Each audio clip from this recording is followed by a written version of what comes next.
TV में चाउंडे आवा TV हाँ जी तुसी टीवी ਦੇ ਵਿੱਚ ਕਰਕੇ ਆਈ ਅੱਛਾ।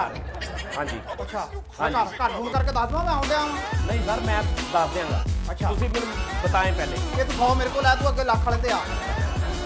सर कौन सा दुकानदार है जो आपसे पैसे भी लेता है आपका सामान भी रख लेता है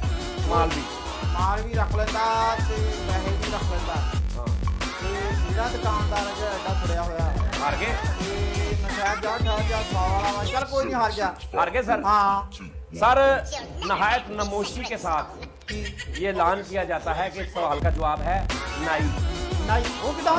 नाई जैसे आप लोग ईद पे गरीबों के छुरियां फेरते हैं ना ऐसे नाई भी फेरते हैं नाई भी यही काम करते हैं हाँ अच्छा इसका मतलब वो वाल भी रख लेंदा ते पैसे भी रख लेंदा यस वो आपके बाल भी रख लेता है आपके पैसे भी रख लेता है नाई पहला सवाल सर आपका गलत हो गया दूसरा सवाल ये नहीं होने दिंदा ये नहीं होने दिंदा सर गल तो सुन लो ना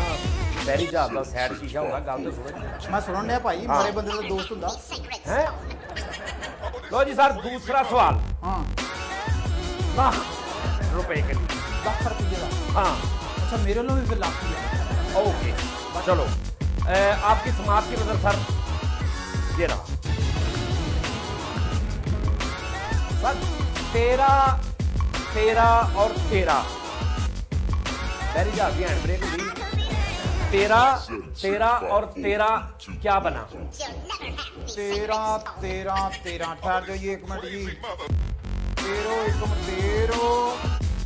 13 दूना 26 13 तिया 39 बनया भी 39 नहीं सर गलत जवाब वो कितना जी सर गलत वो 13 ते 13 ते 13